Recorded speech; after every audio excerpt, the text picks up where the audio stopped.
Well, welcome to Travel Bistro. I'm Pam Barker. Thanks for joining me. It's November. All of a sudden, Thanksgiving is nearby. Turkeys are everywhere. Fall decor is everywhere. Makes no difference to me. I live in South Florida. I mean, South Florida on the eastern seaboard. It's always green here. It's always sunny and warm. It dips down a bit, but mostly it's the tropical. It is literally the tropics. It is a tropical climate above us in more central Florida and north of us in Florida on the peninsula. It's subtropical, but we are literally tropics. We're not that far from the Bahamas. But let's talk about travel. Let's talk about travel a little bit. Even if you don't travel, you may find these stories interesting just because. I have not been to New Zealand. Sort of want to go there.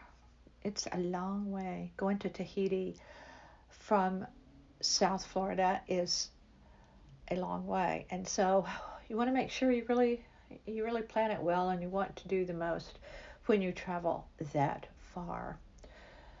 But a fun thing is happening, depending on how you look at it, at an airport in New Zealand, Dunedin. Uh, they're limiting your goodbyes. I don't know about you. A goodbye at the curb of an airport is usually very, very quick. Mostly these days it's saying goodbye and thank you so much for a safe ride to a driver of some sort. I have never thought lingering for long goodbyes very helpful. You're at the curb trying to edit at a ticket agent spot for your airline. You want to get in line, you want to get moving because let's face it, flying, going through that process, it's difficult.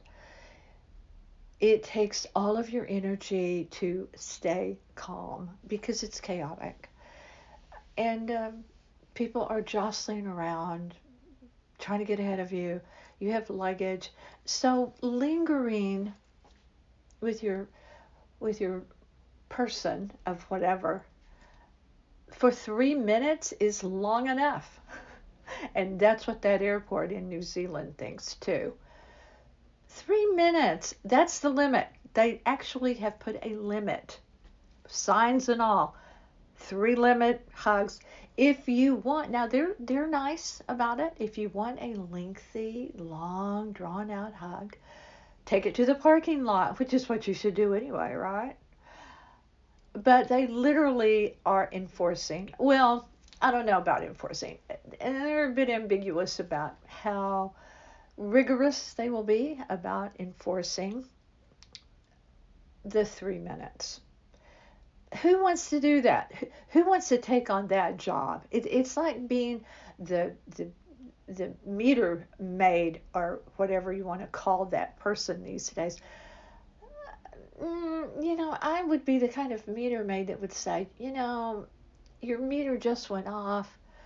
You may be running for it. I'm not going to give you a ticket. I think that's a thankless job, and I think having the duty of standing and timing a hug when people are, you don't know what people are going through. You really don't. They may need to linger, and if they do in New Zealand, take it to the parking garage. But it's interesting. They have good intentions. This airport. They want to move people along so other people can also have space there on the curb to say goodbye when their car pulls up. Dropping at any airport is always chaos. Trying to pull over to the curb. It's like, in the movies where people are going to the airport, no matter what they're going to do, they're going to chase someone through the airport or they're going to park there, whatever. They get right by the curb. Right by the curb. And that never happens. It rarely happens unless you're there at some oddball hour. But at peak times at an airport, yeah, not so much. But we'll keep our hand on that, our hand on the pulse of that. But things are changing with some airlines. Uh, they uh, uh, After all these years, Southwest is changing their system. They think it will be better customer service. They think it's better for their company financially. And I don't know why that part wasn't explained, how the financial part of it works in. But you will no longer be in a zone. You will have an actual seat assignment. People are either like it or they don't. I think if you're a long time Southwest flyer, you probably don't. But talked about that before, but that is happening. That is definitely happening with Southwest. They are having that big change. The biggest change that's kind of fun and weird at the same time, to me, going from zones to seats, who cares? I don't care. I mean, I get it. If you get there at the crack of dawn, you're going to get in a certain spot on a, you're going to get the seat you want. Okay. I can't sweat that because if I'm not in first class, I don't care. I've said it before on Travel Bistro. I'm there at the back of the plane anyway. Just sit me by the restroom so I don't have to fall all over people, especially on a long flight. And just put me back there. It's good. But American Airlines is just fed up with the boarding process in a way. They're testing a new technology. I don't know how I feel about this. I kind of like it because the rudeness in people will come out at certain times. You can sort of find out the moral compass of people boarding an airplane. You get called rows X through Y, whatever it is, and people flood. It's like everyone will get on the plane, so don't sweat it. Yes, we need to think about the overhead bins and making sure that you have a place to put your bag. But American is trying something in 3 different airports. And this is how technology can be used to help, perhaps, the process of boarding an airplane. The technology is designed to signal the agent if someone breaks the line, if someone cuts. You know what? I don't like that. I don't care where I am. I don't like someone elbowing their way in.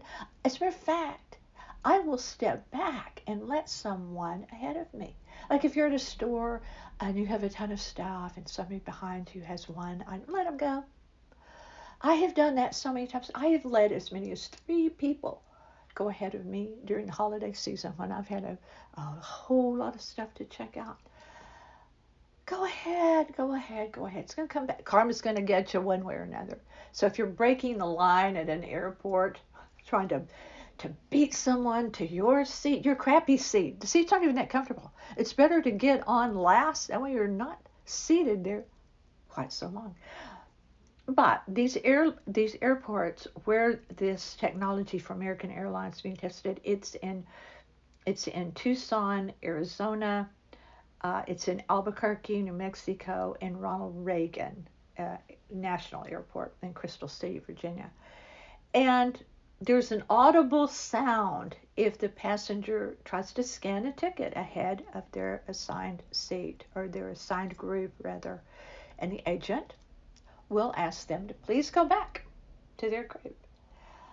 Now, there's always a codicil to all of this, because if you have extenuating circumstances, say I'm in first class and my mate isn't, I kind of like that. No, I'm kidding. I don't. That's terrible. But said mate can board with me and go to seat in the back of the plane. Just get on back there while I have a glass of champagne. So many different things. We all know to board a plane, you let people with disabilities, active duty veterans, our military, and I think veterans as well, and with young children. If you have young children, you definitely need to have some extra time to get those kiddos all settle down so they can go to sleep and take a nap. So the agent has discretion. They have autonomy if needed.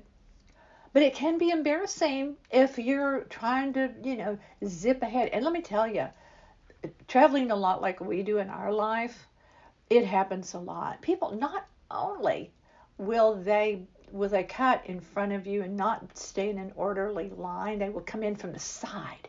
You've stood there in line for quite a few minutes and everyone's behaving, and then you have these people come in from the side.